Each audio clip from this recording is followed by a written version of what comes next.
so we can, and we are waiting on our transcript folks. They said they'd be on here today. Kaya, if we proceed on general items, can you hear us okay? It's barely there. So we should enunciate clearly. Yeah, and especially don't put your hand in front of your mouth, you know, things. Okay, Oh, okay. come on now, why not? So Teague, if you don't mind, I wonder if we should we give them a few more minutes before we begin, or should we We dive in? can, and there, I mean, the other option is, I mean, I will have to go very slow and I can type as we go. Let me just double check my emails to make sure that, And while you do that, I'll make sure everyone has their documents that they need, and then before we call the meeting to order. So you received a number of documents in the last several weeks, and I apologize that they were not in all one email. I resent the minutes. I sent a customized update of the bylaws today. Teague had sent out the agenda last week and the minutes about a month and a half ago. So he was so good that we had to catch up. And I wanted to make sure everybody has that. We have Nat coming in as well. Teague, why don't you give us the signal when you're ready to begin on some modest transcribing. Nat, we're waiting for our transcription person or Teague to be able to commence with his. yeah, give me a second here. Not a problem. And we'll introduce everyone as we go around. So why don't we do that? Technically, it's not a part of the coming to order. So why don't we go ahead and introduce, and I'll just call each other's names, or you can just flow in. So I'm Chris Gutierrez. I'm the chair of the Community Garden Advisory Committee, and I am a gardener at Main Street. Kaya, who are you? Me?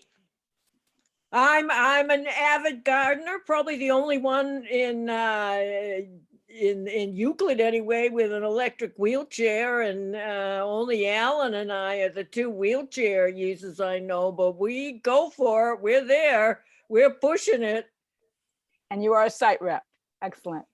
All right. Hey, before we get going any further, I am going to, I don't see anybody coming in to type for us. So I'm going to type.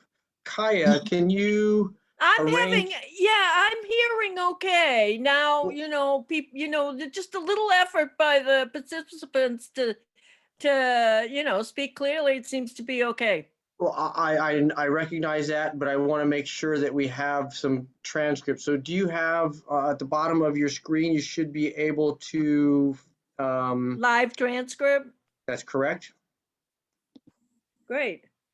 Oh, show subtitle. Wow. Hey, far out. Okay. Did you see that? Yeah, I can see Okay. it. I will do the Yeah. best. So all I ask is that as everyone talks, we just go relatively slow so that I can keep up. Okay. We do have someone listed as an iPad 4. That's Cordula. That's Cordula. Okay. If you could rename yourself, I'll rename you. Okay, then I will call this meeting to order. We'll then continue with the introductions. So I'm it's Alan Toy. Hi. hang on a second. Alan, we call the meeting to order at 6:34. Go for it, Mr. Toy. Okay. Hello. I'm Alan Toy. I'm also a gardener at Main Street North, and I'm a site rep. I think that's Park North, right? Yeah. Did I say Main Street? I'm sorry. Park. We love you wherever you are. Park Drive. Thank you. No, I just took over your plot. How about you, Andy? Can you introduce yourself? Andy Lieberman, Main Street rep. Susan?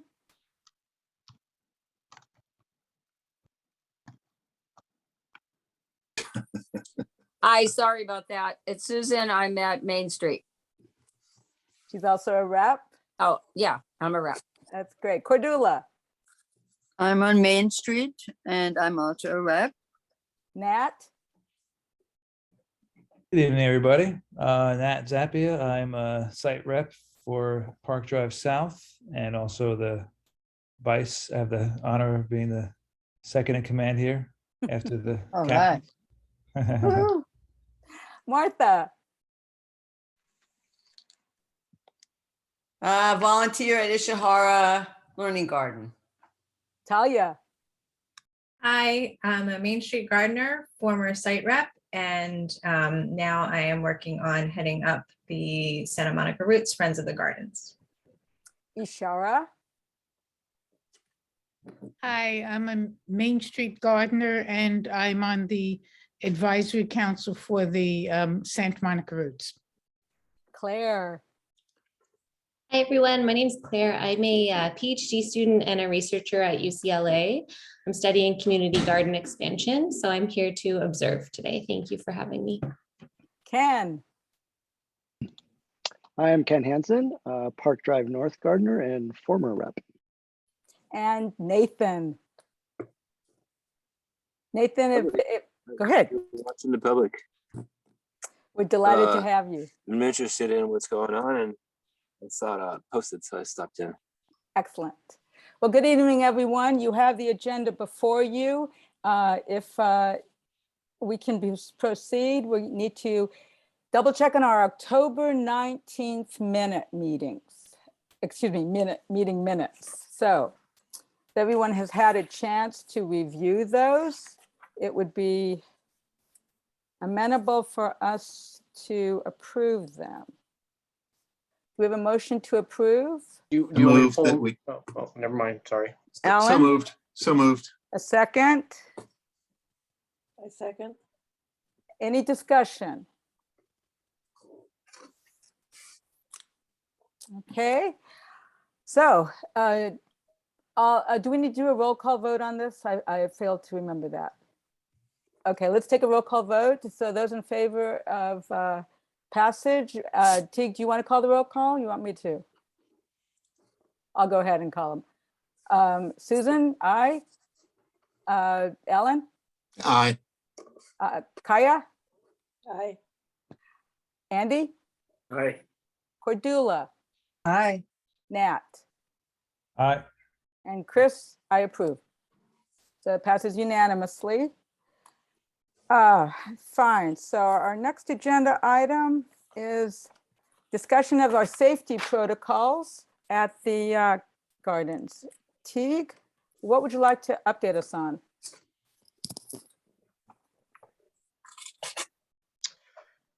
Safety protocols. The County of Los Angeles has not changed their protocols for mask wearing at gardens or outside. So we are not going to implement, I've been asked a couple times to implement masks protocols again at the gardens. But we are not going to do that until there is a change in county protocols. All I can say is we just encourage everyone to do what they need to be safe. We did cancel all volunteer activities at Ishihara, including our weekend events. We are still doing volunteer work days, but with a very small crew of only a couple of us, just to allow this Omicron and surge to settle down. And that's where we stand. Any questions? My understanding. What I do, just the max, the vaccine mandate, is that still in effect? For volunteers, yes. But permitted gardeners and their assistants do not, we do not require vaccines for them. So anybody that's coming to visit or gardeners are not required to be vaccinated, nor are we asking. Any visitors or people that go through, there's no mask requirements nor vaccination requirements. So the only requirement for vaccinations are volunteers. And Teague, we should assume that that carries forth until the city changes. And so that could be a year or two, correct? Correct. Okay. And again, for anyone who wonders what volunteer means, we can specify, but that's pretty much anything aside from the permanent gardeners and their respective assistants. Okay. Okay. Let's pick up with the rabbits at Park Drive North.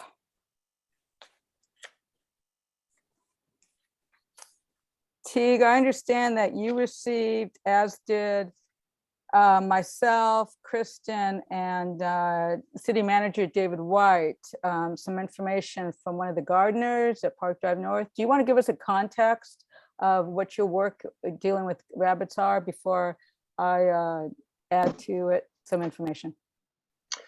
So a few months back, we started receiving reports of rabbits at Park Drive North. And we've had rabbits at various gardens in the past, and they've hung around and then tend to kind of dissipate from there. So when the reports came, we tried put out a couple traps, but that's difficult to trap rabbits if there's a lot of other food around. And then kind of kept an eye out, just cleaned up some areas to see if we could get them to go, or if they would just kind of disappear. And over the last month or so, that seems that they had moved on. I hadn't gotten reports that they had been around, and if they had been very inconsistent. So there was a request to rabbit-proof the entire fence. We didn't do that, and there hasn't been any discussion about it. My thought is that the rabbits, there are crows, squirrels, opossums, birds, mice, and rodents, and rabbits are part of the environment, just like everything else is. And if we start keeping out rabbits, is the next thing that we're going to put a bird net over the entire fence? I just don't know that that's feasible. So Alan and Ken and some of the others from Park Drive and Nat may want to chime in a little bit more about the rabbits. Sure. Sure. Alan or Nat? Let me just jump in. Alan doesn't like acorns. I know that. But let me chime in real quick, and I'm sure Alan will have some thoughts. But I agree with you, Teague. I think biodiversity is really where we're at, and we're not. This is the world we live in. You have to accept the little creatures. That's just part of being in the garden. And in fact, those creatures enhance things that we like sometimes. And it's you just can't put a wall around everything. I think there's certain things you could do to mitigate. You don't have the leaf piles, or the typical things that critters are going to come, and we share not to get all cheesy, but we share this space with them. And that's not only do we share the space with them, but again, they have these, gardeners hate gophers, but gophers are fantastic. They're incredible. They create these tunnels for earthworms and other creatures that enhance the soil. So it's like you have to kind of think about the all the ancillary second and third degree effects. So that's my thought as a gardener and as someone who thinks a lot about biodiversity and works with students who we have a acre garden at CSUN. We get lots of critters that come in and out of there, and so we're dealing with these kinds of problems all the time, and we're wrestling with them like everybody else. But we never decide that we're gonna, because we know it's useless to create a wall around the garden. It's just not, you can't rabbit proof it. I agree Okay, with you. hang on. I'm going to ask Alan to give his factual understanding, and then before we go into discussion, because our committee has been asked to really standardize some of our processes. I'm going to read a comment from the public and name her, and then we'll forward this to you later on. But with respect to our discussion, let's wait after just the factual. My apologies. Not a problem. No, I wasn't clear before. Alan, do you want to add any facts from Park Avenue where you garden as well? I don't know exactly what kind of facts you'd like me to add, except that I did speak with one of the gardeners who I thought she had had quite a good trimming of her carrot greens by some critter. And she said that she didn't think they'd been at it for weeks now, if you know, anything recently. But, and then I that's the main thing I witnessed is her carrot greens in the plot next to me. But, you know, there's, as long as I've been there, which has been about a decade or so, there have been, you know, I tell people, be careful if you're growing squash, because the day before you pick it, the squirrels will eat it. The same with corn, growing corn. I always tell people, like, you know, put something around it or pick it just the day before you think you should, because otherwise when you come back, you know, this happens to my strawberries, this happens to lots of things, and it's the birds, it's the squirrels, it's if there's a rabbit. I've never seen one, definitely seen mice, and a long time ago I saw a rat, and then a cat, which was taking some of those out, but it got hit by a car. So those are the facts in our garden as far as I can tell. I think the concern was that ground cover was being eaten, not vegetables or something. That clover, I think it was, the concern was that whatever was eating it was eating the ground cover that was put there, so the gardener didn't garden all winter, because allegedly there's not enough light with the oak tree there. So that's my experience with it. I did think that it might be worthwhile putting another trap out, and, you know, just seeing, but that if you've had them out before to no avail, then I don't see the point of, unless there's fresh evidence that there's something in there. And the trap would be simply to move the animal, I expect. If you walk in my park out just down the street at Palisades Park around dusk, you'll always, you know, almost all the time I see a dozen or more cottontail rabbits in that park. And so I think they're pretty much everywhere in the city. They come, they go, they do what they do, and what they do is they eat green things. So what's up, Doc? Thank you. For the record, and before we discuss anything further among the site reps or have a question from a public, I am going to read from Lisa Olson, and I will advance to you all as site reps her comments. She said, "We are in a crisis with rabbits over here, and this is going on the 5th month that myself and others have reported it. If the city does not take measures to successfully block the perimeters, close gaps under existing fences and gates, the rabbits will ruin the entire gardens. The rabbits will begin having large litters, up to 20 rabbits in the spring. And if anyone wants to visit my plot, you will see where my clover crop cover I am attempting to grow is being systematically mowed down. The city can use tile 14 by 14 inches that is low cost and dig in to block the openings. A large portion of the fencing is already down to the ground. But if nothing gets done, I have spoken to Santa Monica Fence, who originally installed the chain link fence, and they will not give a bid unless the city asks them. In hindsight, the garden should have been fenced in completely 40 years ago. Several of us have agreed to fund and collect money to address this problem if the city will not help. However, after waiting several months, nothing has been communicated that the city will do anything. I am sending this email to the new city manager, David White, who is a vegan and may even garden. So far, we are being told to buy chicken wire and fence our plants individually. Many of us, including myself, are not physically able to get down on our hands and knees and use some type of wire snippers and staples to wrap chicken wire around every plant. It looks very unattractive, and with the current restriction of fencing your garden, there is no real solution being offered. what makes the most sense is to get the fence sealed off around the entire perimeter soon before they begin breeding. Thank you, and please support something being done so that we can continue to enjoy our harvest, Lisa Olson. I believe that would have come under about 2 minutes, and that's typically what we'll be formalizing as our comments. Are there any other queries or concerns among the site reps about rabbits or understandings? Ken, did you want to say anything?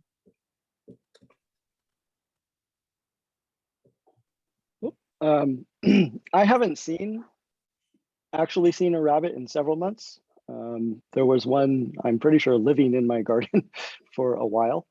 And it was eating all my bean, the leaves of all my bean plants. But lately, I haven't seen rabbits anywhere. I think it was where Donna said she's seen them, or John said he's seen them in Gollum's plot in the last month. So they might still be around. I have also seen mice around, but there's still evidence sometimes of vegetables getting, like just the leafy part of young vegetables getting eaten, but not as bad as it was 3 months ago. Ken, is it, Thank you. is it any worse than what the mice or the squirrels do? It was, yeah, I think it was, because Okay. they were just like, I had planted a 4x4 plot of bean leaves and they were all gone. As somebody who over the many years have had fava beans rampaged by squirrels, rats, and many other critters, I'm inclined to agree with what was said before about Nat, by Nat about biodiversity. You know, it's tough being a community gardener, and we're in a wild space in some ways. And while it's urban and developed, it's also wild. And so I think that to the best of our abilities as advisors, and Lisa did attach an article, we'll forward that to you as well. You know, it helps to deter to some extent, but we'll never rid ourselves, nor do we want to, of the wild place that we're helping to, as Habitat, to support. We are part of the sustainability plan in the city. Gardening is out of choice. I'm inclined to encourage the city to do what it can to help assist, but not, my goodness, what's the word I want to use? And make it so clinically clean that one never has any challenge in the habitat. So I would hope, I know Teague, you've done a lot of work on this already. Thank you, Alan, Nat, and Ken, who garden up there, who can contribute to our understanding. What help do you need from us, Teague, with respect to understanding the matter more? Should I head out there with Nat and do a little more inquiry? I mean, what help do you need from us? What advice do you need from us? I'm not. Here's what the garden permit says that we will keep, the city will do certain things, but that, you know, we aren't. There's nothing in anywhere that says that we're going to be responsible for keeping all critters out. So, that being said, we can certainly reinforce that. Absolutely. As a community gardener myself up at Ocean View Farms, you know, we have problems with rats and gophers and all of those others, and have protected our crops at Ishihara Park. You know, Martha and Leslie can attest. We've had issues with birds and mice and rodents and those, and have put up row covers and other things to try to protect our young crops as much as possible. I'll go back to this again, of if we certainly setting out traps and trying to keep them out, we can certainly put some traps back out and all those other things.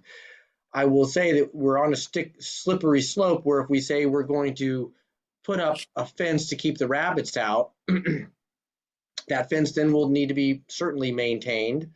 And if all of a sudden someone starts complaining about the squirrels and the birds and the crows and all those others, do we address those as well? I know rabbits can multiply quickly. I just don't know that trying to keep out animals is something that the city is something that we should be focusing on, to be honest with you. Well, But if the garden advisory committee comes back and says we think that the city should put up a rabbit-proof fence, and certainly we could look at getting that done. Could I it's say great. something? Please, Cordula, then Alan. Okay. What I was thinking is, for me, it was very difficult to find even a dead mouse or rat in my garden.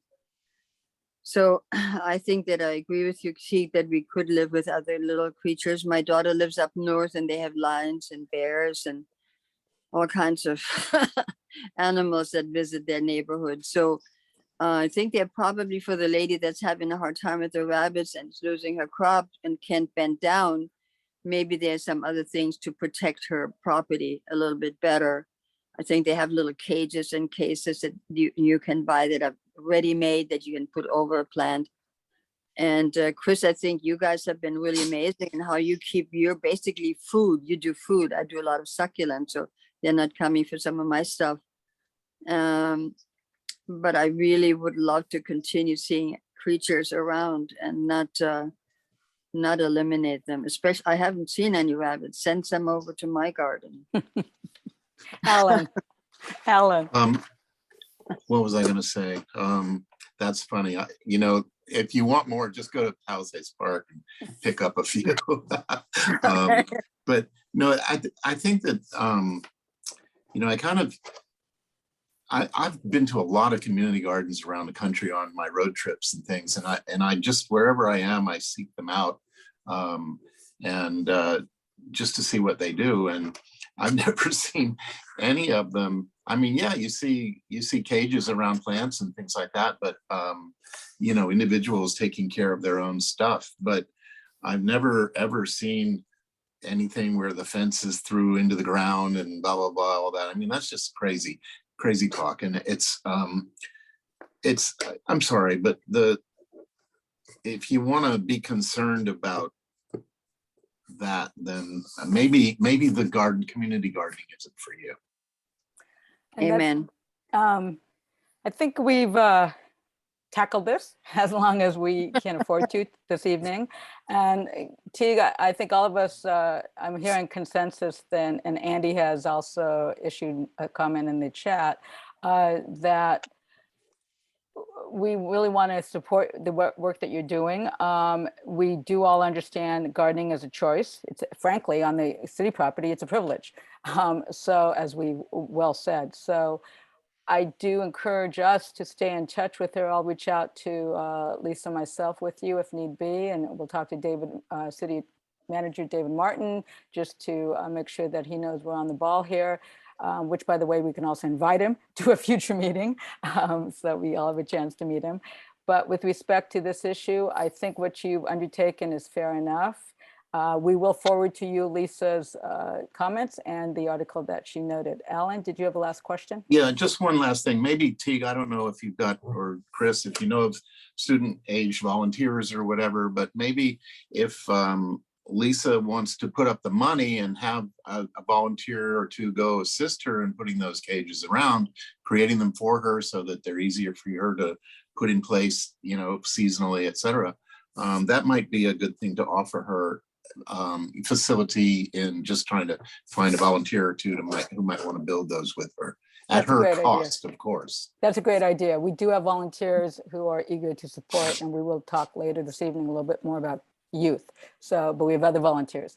That's a great idea. So Teague, you and I can follow up on that and discuss it offline and then with Nat, and then see how we move ahead. All right, with that, we're going to move that agenda, move to the next agenda item, and that is our wonderful staff updates. Mr. Waybright.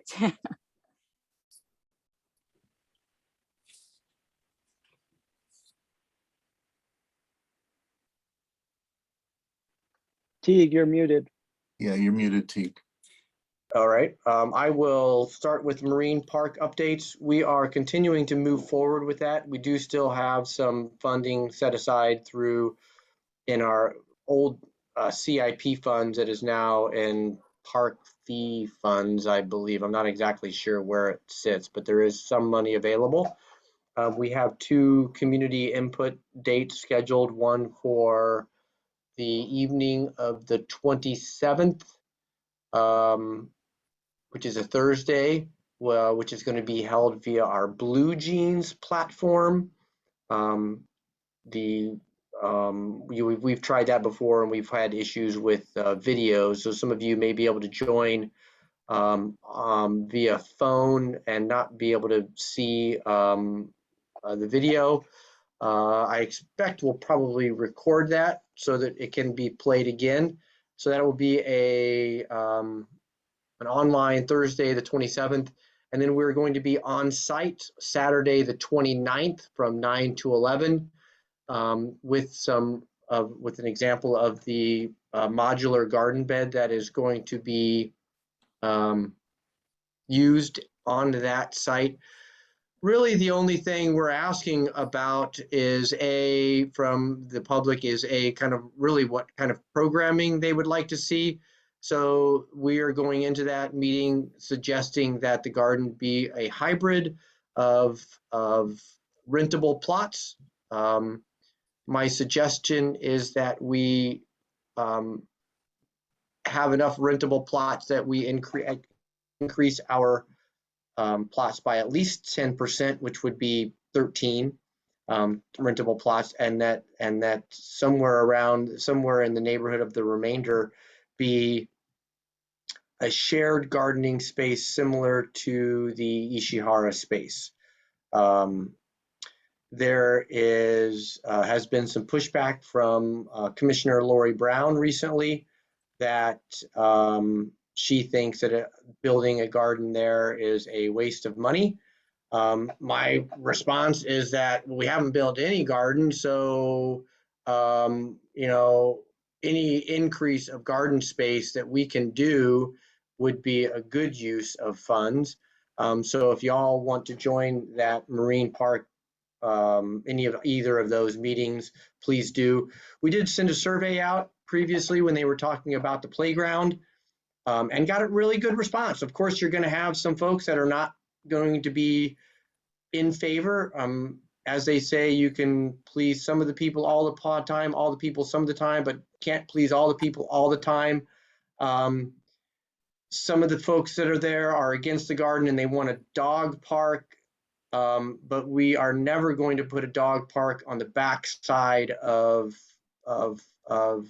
resident housing. That's just something that isn't going to happen. That's been shared with those residents already.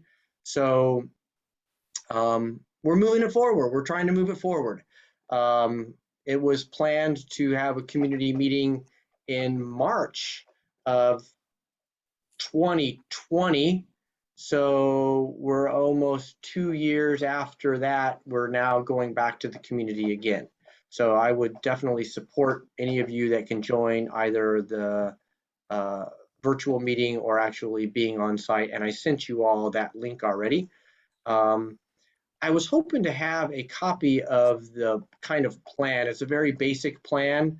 And I expect I'll have that tomorrow and we'll get it out to the group. So we're going to go to we'll have 2 sets. One will show kind of if it were to just be rented plots, and the other will be kind of a different kind of setup. So I'll have those later this week, and I was hoping I'd share them with you today, but I'm not. So that's one. So we're moving forward with that. Question really quickly. Did the invitation go out to our general garden listserv, or? It did. It did. So it went out to all of our gardeners. It went out to all of our waitlist gardeners. It was also in the sustainability newsletter and will be posted there. And then it went out, my understanding that Aaron Orozco from the Community Services Department was going to be sending it out to all of those that participated in the original playground improvement plan, as well as physical mailers have gone out to all of the residents that are within 500 feet of the park. It's up on the website. So I feel like we've done, and I've posted flyers I put posters up at Marine Park as well. So I feel like we've done our due diligence trying to get the word out there that we're having these meetings, and have compiled a list of what were the common concerns were, and that will be one of the first things that we address at both of the site meetings. Okay. Moving on to garden signage. As you all know, our garden signs are old and outdated. I've gone around and been taking some pictures of various park signs. As you would expect with the city, we are trying to make them consistent and clean and clear. So there is some protocol that we'll have to find.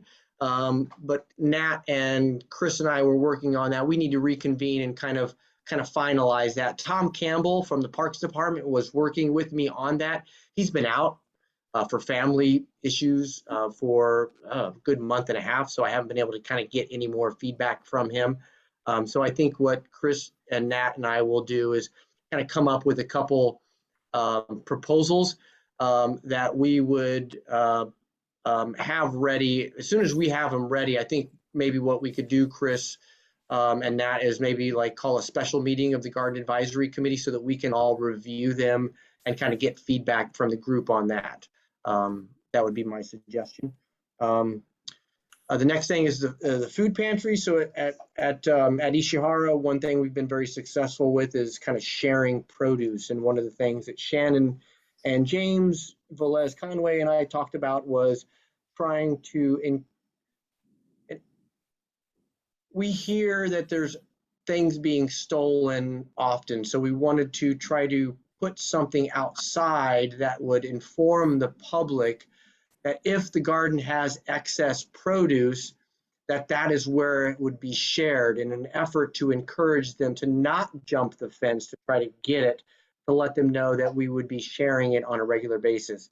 So I know that Alan, you had mentioned about assisting with setting up one at Park Drive. Nat was interested as well. Ishara and Tim down at Main Street would like to set one up, be assisting with one down at Main Street. And so I think we should call a meeting here in the near future to kind of organize those and try to get those out maybe around the same time we do some signage. So that should be coming hopefully we'll get that done by the end of the year as well. And then just lastly, I just want to talk, well, for one, I'm doing site inspections tomorrow. We have had a few vacancies. We just filled another, we finally have the person to fill the spot down at the Main Street Garden, Eleanor Cook's old garden. And then I was just informed yesterday today, that we have another vacancy that's going to be taking place at Park Drive South. Sergey, who has been a long-time gardener down there, is going to be moving to Tennessee, it sounds like. So we'll have a new vacancy at Park Drive South. That's all I have. Okay, I just wanted to acknowledge Ishara, who has sent us a number of questions. Ishara, on the food pantry. So we will include you on that meeting, as Teague mentioned. Is there anything pressing? You don't have to go through the whole list, but is there anything pressing that you want us to consider? No, I think nothing is pressing. And I think when we have a meeting with all the sites, I do know that when Teague was chatting one Saturday with Tim and I, he also talked about not only something with harvested foods and produce, but also potentially at Main Street, creating something where people can take non-perishable foods and also put in non-perishable foods. So that may be something else that could be discussed when we have a meeting of all the sites. So all my questions could be addressed then and figure out what's what and how to make it happen. That's great. And I think just to touch base on that, right, we recognize that if we put out like shared basket, right, it's not, for example, when we put out food at Ishihara, and Leslie and Martha can attest to this, it gets picked up. Like it's, it's not lingering around for days and days, it's gone. And the idea being that we don't want people to come walk by there and be like, there's never anything there.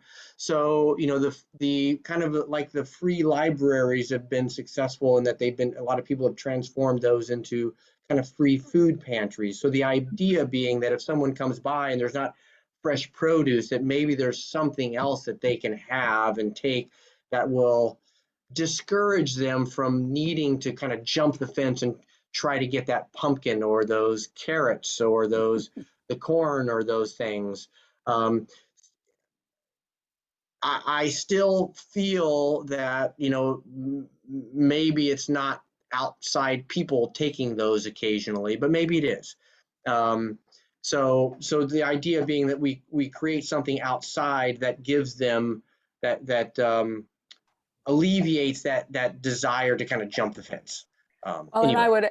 I would add that notwithstanding whether that's happening or not, we have a lot of harvest, and some of it just doesn't get picked or used. And we are all about food security and food sovereignty. So I do think at Main Street, like Alan and others at Park and with Kaya at Euclid, but definitely at Main Street, I know, and we've talked about this, the past systems we've had, we've just outgrown those, or we have to resuscitate them in a new way, but we can figure this out. That's great. All right, so we will then look to the setting up a special meeting in a couple of weeks, and that would be great. And it is true that we'll probably need a special meeting for a few other things, including our next agenda item. So let's take a look at this next agenda item. This is the update on the bylaws and the policy recommendations from the City Council for boards and commissions.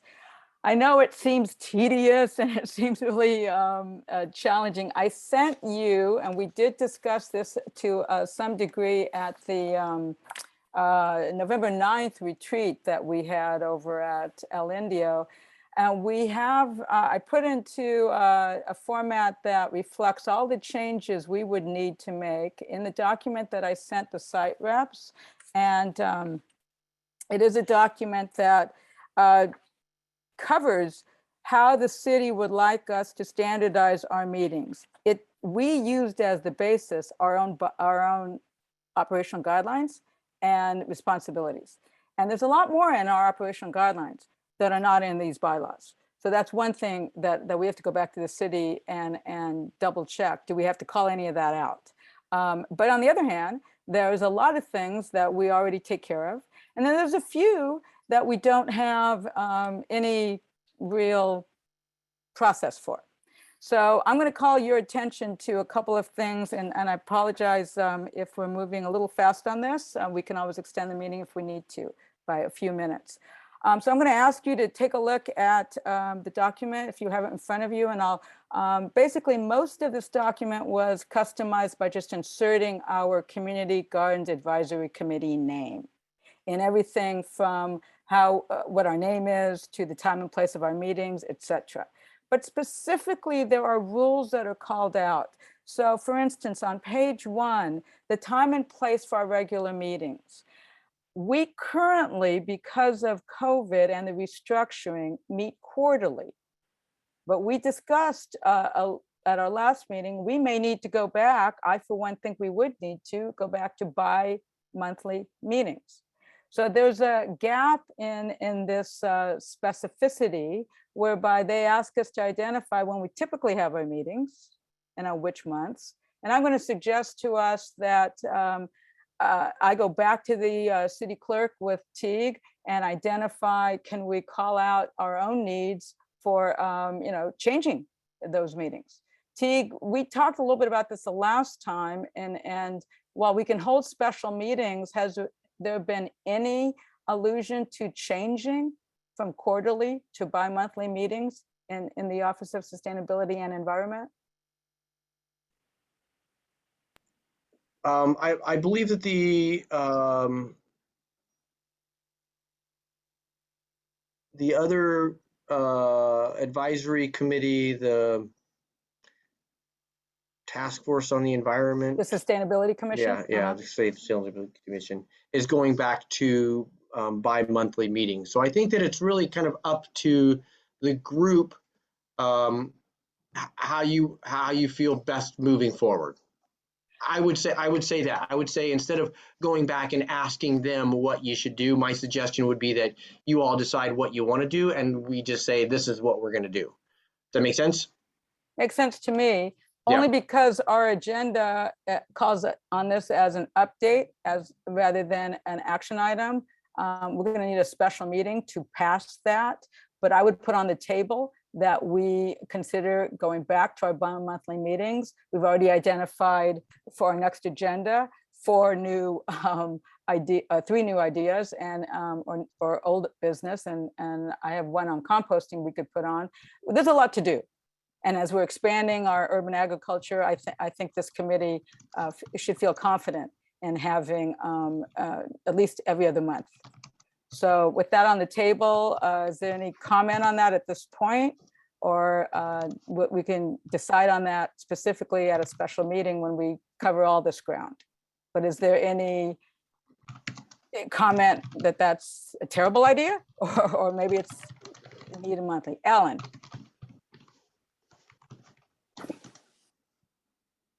Alan, you're muted. Sorry, I would support bi-monthly meetings. My concern is that, when can we enact this so that we don't have to wait for another quarter? You said a special meeting, but are you going to call that really soon, or? Yeah, we could call that for the first Tuesday of February. I would put that on the table, because that if first Tuesday would be our typical opportunities. So if everyone could check their calendars, and we'll go back to you with the doodle poll by tomorrow. But I'm looking for the first or second week of February to have a special meeting. Okay, well, why don't you send out a Google about that? I don't think we can take a vote on it. Can't take a vote on it tonight, right? No, so let's move on, and Yeah, that's great. we'll look for that.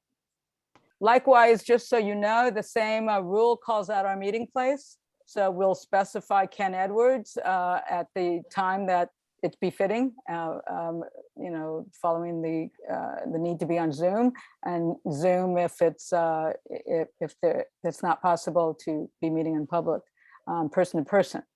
I want to call your attention to 2 particular challenges we have. If you go to Rule 3, the quorum and action, there is a specificity not only for the quorum that we have for our meetings, like this meeting tonight, but a quorum for a quasi-judicial hearing, i.e. an appeal process.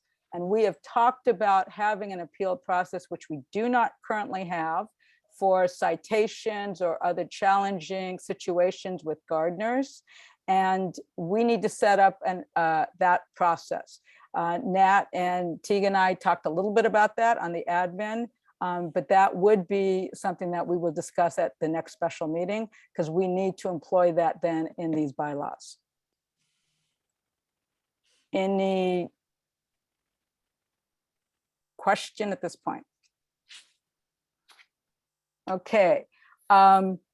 Flipping over, I'm just calling out the items that are particularly interesting for us to consider at the next meeting. Page 2, under the same Rule 3, there is an allusion to the council with our request to establish a non-voting advisory committee or advisory group that could advise us. And only because we have put on the table before the opportunity to maybe open this site representation to waitlisted gardeners or other people, that's something to consider. So I call that out. If we needed, special advisors such as, integrated pest management support, that's the kind of person who might also be on such a committee. But that is why I've noted it as I have in the margin that we need to deal with that.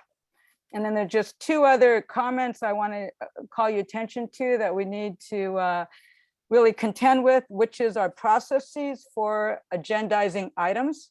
The city wants us to standardize that, by which date, for instance, and how people come to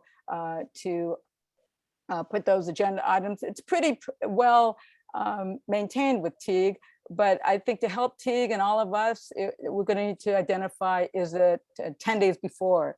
He has to have this posted by 72 hours, the Thursday before our meetings, usually at Tuesday. So, we have to figure that out. And then lastly, a small matter, but it is a matter that's interesting. In the opening of the meetings, we do need to recognize with chits or somehow people who'd like to speak on agenda items, which is what we were trying to do with Lisa's rabbit concerns. And the city is asking us to standardize how we take public comment on agendized items. So those are the facet of these bylaws that the city is asking us to submit. They have asked us to at least keep them up to speed on where are we on our bylaws. And since we had only met quarterly, we did let them know that we couldn't get these done as fast as they had initially wanted them. Teague, is there anything you want me to add at this point? And then Alan, I see your hand up. I'll let Alan go first. Alan? Okay, so these are all things we need to come to a conclusion on. And so, I think some of them are very simple, like setting, like the 10-day deadlines, and the chit needs to be delivered by the start of a meeting. And that can be done by email if we're meeting this way, or people can join the Zoom call, I suppose, and speak to us in person that way. But all that's relatively easy to put down. Do you have is there a subcommittee that's working to actually do this, and then we can present it to the group and get it done with? Our admin, I would assume that our admin subcommittee, it's Nat and Teague and myself, and anybody else who'd like to join. Alan, would you like to join us on that, admin? Well, if we're going to actually meet and finish this off, Yeah, I don't think we need to discuss this at every meeting. Honestly, we should be. No, this should have been a vote on it meeting by this point, I think. Fair enough. There were some surprises. I'm not saying that as criticism. I don't want No, I to understand. interrupting. I'm just saying that our process, if I can help speed that up, yes, I'd be happy to get involved. But I think that's an in-person, or at least a very small chat where we all have it in front of us and we mark through it and we all agree, okay, at this point, we're going to word it this way, we're going to put this, and then let's just bring it back to the committee for a vote and then give it to the city and be done with it.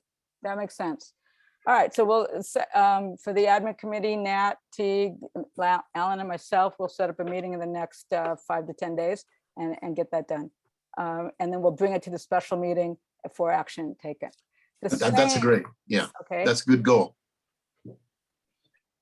Moving to the next agenda item, number 7, they actually go together because there are a couple of things that we would be adding to those guidelines and responsibilities, such as the appeal process. And so we will do the same with that. If everyone doesn't mind, that we'll defer that to the admin committee and bring it to you. However, there is something, Teague, we need your update understanding of. None of this has been signed off on our current operation guidelines, right? So they're not even technically in being implemented. Can you update us as a committee with the status of that processes with the Office of Sustainability, et cetera? You mean the process of getting those signed and updated? Getting those, well, not updated, we're the ones who update them, but to get them validated and signed and assured that these are now fully operable. Certainly, they go to review to James and then to Shannon for this review. And then from there, they would then route back through Chris and Rick Valte and for signature, and would also need to be signed by Lori Brown, who's the chair of the Rec and Parks Commission. But we haven't even had that routing for the operational guidelines we've Correct, already because- submitted. Because it's been stagnant, along with a few other documents that have been stagnated in the review process. I have tried to get those moving forward to just other things take precedence, to be honest with you. I just wanted the group to know that we're a little stuck. It's not because of you, it's because of the bureaucracy right now. So, That's all I got. yeah, that's great. So we'll move ahead on that, and actually it's timely since we'll make some changes for the operational guidelines and get those approved and get those pushed through the bureaucracy as fast as possible. Alan, did you have anything else to add? Did I? Okay, thank you. Well, just one quick question. If we become an appeals body, that changes everything about what this group is. And I wonder, we can't adjudicate, all we can do is hear somebody's appeal and then maybe we make a recommendation about up. But I mean, it's not like the rent control board or something where we're actually, having hearings. And I don't think that's a very wise thing to even consider. And if the city wants us to do that, they should assign a lawyer to this committee of whatever we are, in Well, order to for be us to fair, proceed. we could actually make the recommendation that such an appeal process resides in the Office of Sustainability, and we could put recommendations. We don't have to sit on the body itself. Well, I don't mind that it comes through us and we can then hear it and say, Right. and so if staff wants to know what our opinions are, that we can give them, but adjudicating something or quasi-legal, all that sort of stuff, we'd have to be sworn, I think, to do that. And to me, if you want to write anything about any of that, we need a lawyer to help us do that. And then I think it would be reviewed by a lawyer just for historical purposes. When we had our permitting, I don't Talia think and I- reviewed. I think, honestly, excuse me, I think they need to help us write it, not Which to is review fine. it. Which is fine. We will go to the Office of Sustainability has a city attorney, and so does the Rexon Park has as you well know, a deputy city attorney who works with them on staff. So we can put that question to them, just so Okay. you all know and you understand the clout that this committee has had in the past. Talia and I assisted Brad and Teague with the writing of the permit. And we based it on the license agreement. And then the lawyer worked with us to make sure it was up to speed. And frankly, they deferred to us on some very important language. So my point is that we don't need to be lawyers. We have to be critically thinking wisely, and then they will review it. That's what I mean in that context, just so we don't bog everybody down. But it is true. We don't have to sit completely on the appeal process, and anybody who has an interest in that, we will put that out for the admin, welcoming you to join in and figure that out with us. Thank you. And thank you for raising that concern. All right, with those two items taken care of, we're at item number 8, the update on the youth community service in the gardens. And this is very brief. I did take a lead on bringing in many youth through the Climate Corps, as you know, and that generated an opportunity for community service, some of which Teague has helped with in the past. And we have, and I apologize if everyone did not see it, I'll send it out again. The article that one of our young men, now a sophomore at Samo High, wrote, a wonderful article on how easy it is to deal with climate change when you're in the garden. And it's a beautiful Santa Monica Daily Press article, and it's kicking off our writing our columns again for the Daily Press. That was his community service for his honor society at Samo High. He physically works in the garden at times, but he chose to also use that writing as another way. And he is, Emery Cunningham is his name. he is recruiting other young writers from Team Marine and other places. So that's an example that the youth community service is not always physically in the garden. And in these days, it's a little more challenging. That's all I have to say, except that we had anticipated maybe a February opportunity with Climate Action, again, Climate Action Santa Monica. I'm going to ask them to push that back to March or to April, given our challenges on Omicron and such. Any questions, or any of you who have thoughts about working on the community service angle? Okay, great. Committee reports, events. Teague and Susan, I know, Susan, you've taken a step back for all of your damn good work. But Talia, you've hosted the Saturday Main Street. Is there anything that you'd like us to know on any of those? So we had a pretty good turnout for the rose pruning workshop and the citrus pruning workshop in January. T led the January workshop and Kristen led the rose pruning this last month. So I think we're kind of getting back to what we were doing despite Omicron. It's really been since 2020 that we've had anything, or early 2020. I think we did the rose pruning workshop was the last one we had.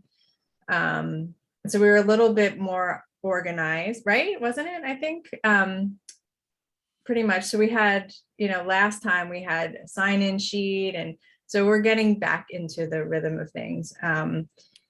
And having us mostly out in the parking lot, spread out. People were wearing masks this last time.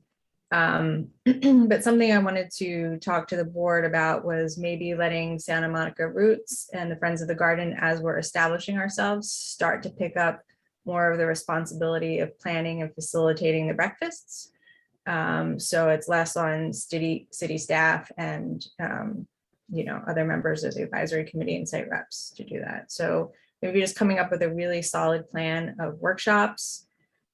This also will tie into the Santa Monica Roots update, but kind of coming up with a budget, at least in the short term, for what we would like in the future, but just kind of keep things as the status quo. And then if we have to pull back because of COVID, then at a minimum, we just open the gates, ask people to walk through with masks on.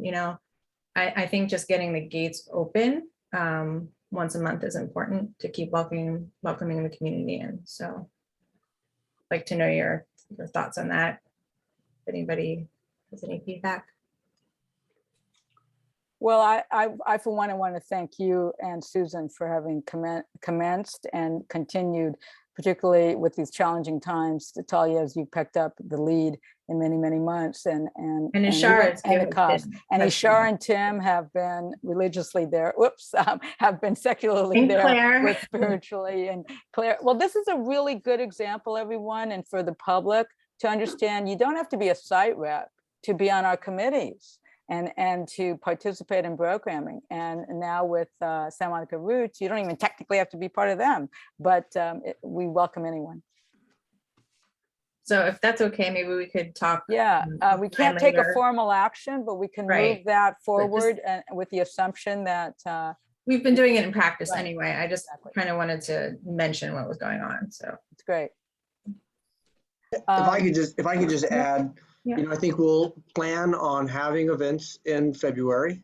And if things hit the fan, we'll pull back. Yeah. One thing, one of the things, reasons we stopped over at Ishihara was one, we get a lot of, especially for our Saturdays, a lot of known unvaccinated, non-mask wearers coming through. And I'm not willing to risk myself, my family, my kids being in school, my wife being in school for that. It is not a necessary thing for me. But I think that it's very important to have, especially with the pushback from, others that talk about never having gardens open and stuff like that, having that Main Street open is very important. That being said, gyms are still open. all of those other indoor things are still open. So, if we choose to suspend or cancel, it's going to be because of our own decisions and not County of Education or LA County Department of Health or anything like that. So I appreciate certainly and still hear how grateful people are about going down there and being able to walk around and be in the garden. So thanks to Talia and Susan and Kristen, Kristen and all of you that are down there that are opening it and letting public walk through. I know that it's a day off, Saturday that you're committing, and I'm glad you guys are still doing it. So thanks for your assistance down there, certainly. Absolutely.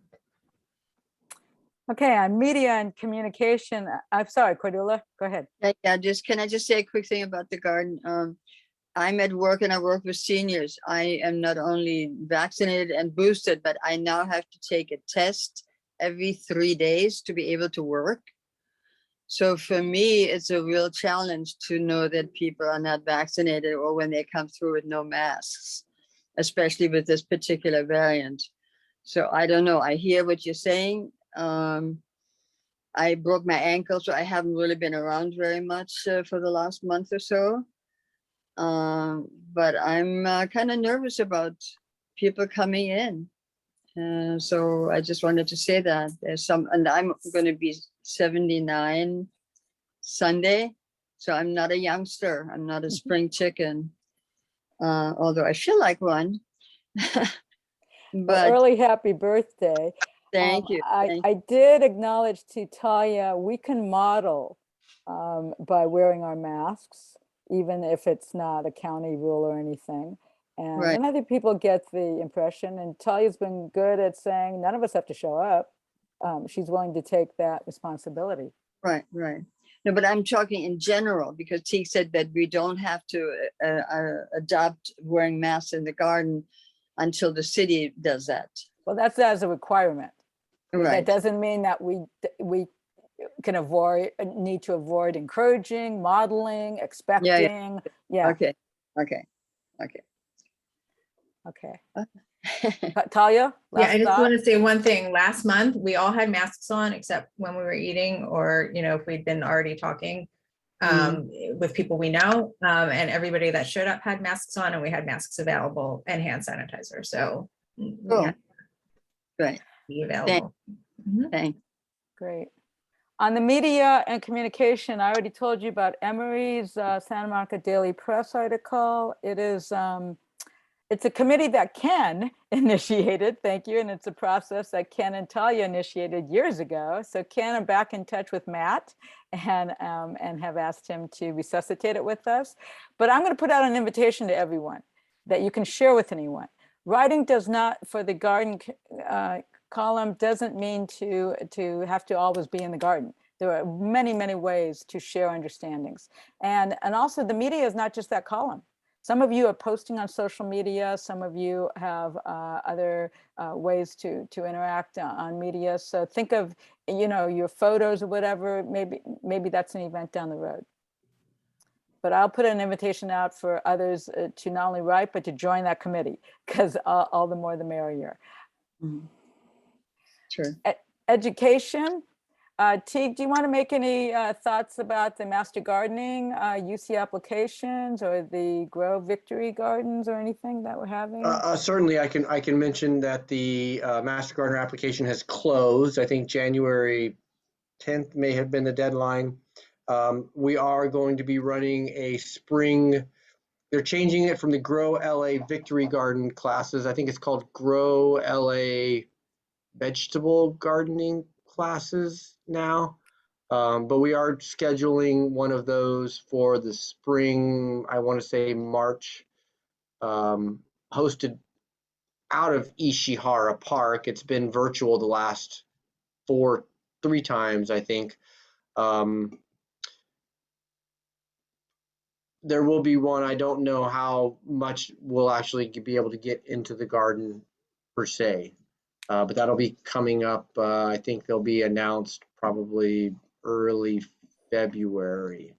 And we had a number of I shouldn't say a number, a couple of our gardeners at Ishihara Allison Starcher and Marlene Suzuki both went through the Master Gardener class and will be assisting with this grow a, I'll call it vegetable gardening class this spring. That's great. Could Kaya? Could I just go back, because I missed the last item that we did on the writing? I just had a question.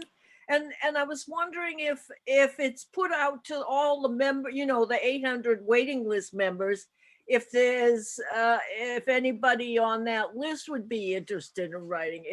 Do we do that? We have not in the past, except by individual, but we will do that. Okay, great. We have offered. Oh, I that apologize. that they could submit articles. Yes, Okay, we my have. error. Yes. Well, we'll definitely do it again then. Excellent. Urban agricultural, Nat, what should we know? Farm everywhere. Let's see, let me recall. So we had our urban ag sub meeting, committee meeting back in November, very productive meeting. We are having our next meeting on the 25th, and so we got updates and maybe some folks who were at this meeting can remind, I forget where we are exactly with the urban ag zoning. I'm not sure where we are right now. I can tell you if you want to. I saw your hand go up. Yeah. So I can't remember that far back in November either. So that was 2021. I know, my God, last year. So there were rabbits back then. Our subcommittee working on the privately owned lots, and that working group with Martha, Ishara, Tracy, who's on the wait list, and Diane, who's on the wait list, who's also my garden buddy, did a wonderful job of putting together a letter that we would use as like a template to send to property owners. So we did it in Pages, and I got it in Word, and I got a little feedback from Teague, and so I'm going to send that to the whole group for kind of Teague's formal feedback, and so hopefully he'll have something to tell us for next Tuesday. If not, we'll just show you guys, we'll share what we have so far to get feedback from the group. And then maybe we're doing some kind of visual presentation, maybe not a PowerPoint, but some kind of video. So that would be the next step. And again, that would be used as like a template for how we would approach privately owned lots and their property owners. Martha and Ishara, you chime in if you guys have anything to add. That's great, but also Claire helped with stuff too. I don't want us to forget the Claire input too. Thank you. Claire has been joining us Claire's been joining us at all of our subcommittee meetings and the Santa Monica Roots meetings too. So to study us. And so yeah, that took up, sorry. I'll was just one last point. So that took up the most of our meeting to talk about that. Because a lot of different strategies, who do we talk to, who do we send those letters, the templates to Park and Rec, all the different, city council meeting, that kind of stuff. So that took up a lot of time. And we also, Ramon, who's some of you have met, who works for Community Corp, right? Community Corp, right? Community housing company and nonprofit in Santa Monica, does a lot of great work. He wasn't at the meeting, but our next meeting will focus on his work.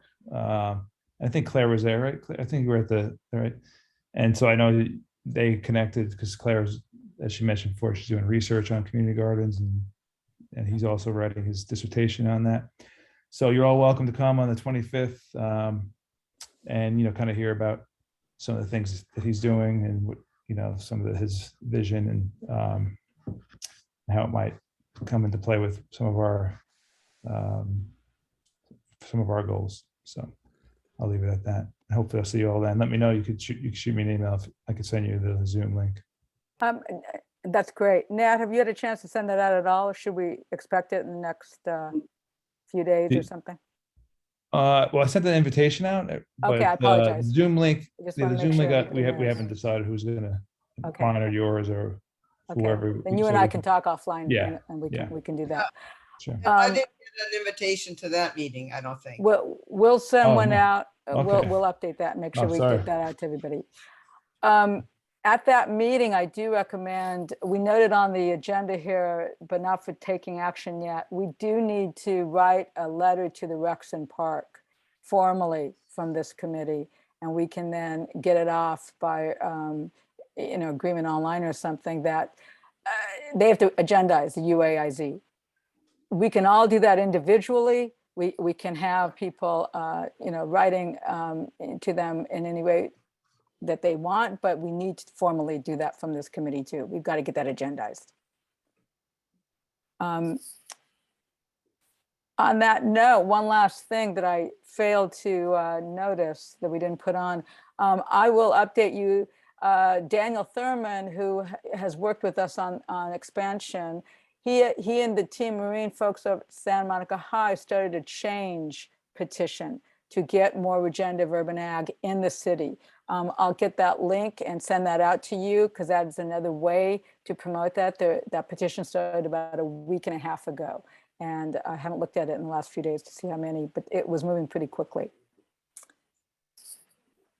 Okay, finally, we already talked about the admin. We'll put a doodle poll out for a meeting in the next 10 days. Come one and all. Santa Monica Roots. Okay, so we had our fourth meeting, the first one of this quarter. Teague had helped me pull together an MOU based on the Venice Family Clinic that has one with the community gardens. So we kind of have a really good first draft. It outlines kind of who each organization is and the expectations of what Santa Monica Roots agrees to do, and then what the city of Santa Monica agrees to do. And at our last meeting, T gave us some feedback with the idea that we should probably pull together some budget. So some of it would be kind of asking the city for a little bit of financial support for some of the things like events, the second Saturday breakfasts, and then Roots would focus on writing grants for some of those bigger things, more the educational products and material, rebuilding the community space, support with new gardens, that sort of thing we would write grants for. So that's where we are. And Teague, I should have that all to you and the group to review this week. I just have to make a few edits to it. And Martha, please feel free to, I'm sorry, not Martha, Ishara, please chime in if you have anything to add. Nat. I don't want to go too specific because it's not, we haven't reviewed it yet as the Roots board. So, but I think we're well on our way to at least getting it to Teague's bosses and up to the city attorney's office. Sounds right. Yeah. Okay. And our next meeting is, we're trying to plan them for right before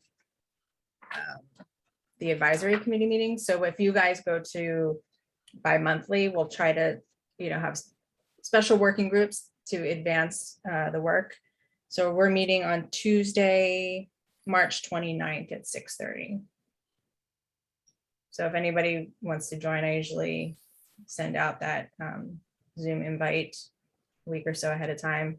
Just get in touch with Teague and he can forward it on, or me. That's great.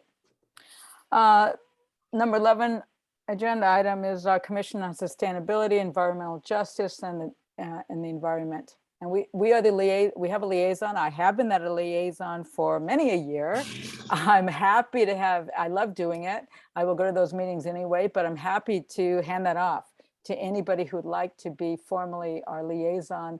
The community gardens, thanks to Susan's historical work, embraced us. formally in the sustainability plan in 2014 and updated that over the years. And that's part of the reason in the climate summits, people were calling out for more community gardens. Right now, what I wanted to call to your attention is, as Teague mentioned before, they're moving back to their regular schedule of meetings. However, this month it should be the fourth Monday, because obviously the third Monday was Martin Luther King. I haven't gotten the announcement yet, but I'll make sure you all get it. It's always on Blue Jean, so that's a little tricky, and for some people who might have that challenge. What I think is important for us with respect to that, they're collecting data all the time on the ecosystem, and local food is critical. And they hadn't had a data source, I mentioned to you before, with the community gardens as a formal codified way to measure. And Ishihara does that by weighing and logging everything. So we talked in the past about having, scales at Main Street and such, and Park and Euclid, to figure out what are we giving away? What are we even taking home ourselves and sharing with our families? So I think we're going to need to propose and perhaps agendize at a special meeting. How do we account for that so that we can help the city be able to acknowledge in its ecosystem health? The local food is a lot bigger than just who buys at the farmers markets. All right. For public comment, do we have any non-agendized concerns of the public? Nathan, Ken, Ishara, Martha. We also have somebody on the phone. Claire, any public comments? I saw some text messages going around about asking someone from our Resource Recovery Recycling to come speak to the group about the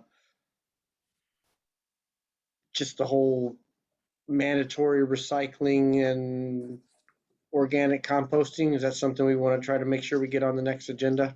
Absolutely. I added it to my special meeting agenda ideas. And one thing that you're addressing is also recycling challenges. Right. All right. If we have, I'm sorry, Talia? I think, Chris, we had talked, or you suggested maybe somebody coming to do a presentation at the second Saturday. Absolutely. That would be really helpful, because I'm still seeing green waste in the recycling. I'm sure Susan sees it all the time, but I think someone coming would be helpful. Yeah, Yvonne Ewing had been, Teague, you know her well, and she had the lead on this in the past, and I think that she's still taking the lead in the future. So I thought we'd reach out. I'm happy to do that and see what we can arrange, both for the ordinance as well as recycling. I also have a young man, James Oliver, who's worked with us in the garden. He's a mycologist. He's happy to lead a series or just one or two workshops on health in the soil and composting, and particularly with the fungi. That's understanding how that works. And so that would be something else to bring forth. All right. It looks like we may be early this evening. So if there are no further public comments, I would like to thank Kristen for the workshop. We should have done that formally before. And on rose pruning, I hear it was wonderful. And we do have photographs to share with folks. And Teague, maybe we'll figure out what can be posted on the Formal City website as photographs from us. Oh, that's a good point. If you have not gone to it yet, the city has a new website, santamonica.gov. It'll no longer be smgov.net, although many of the pages have yet to be kind of moved over.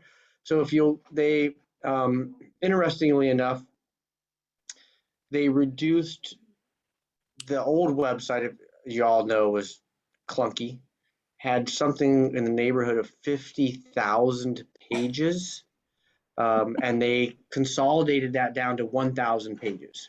So it's all going to be very consistent.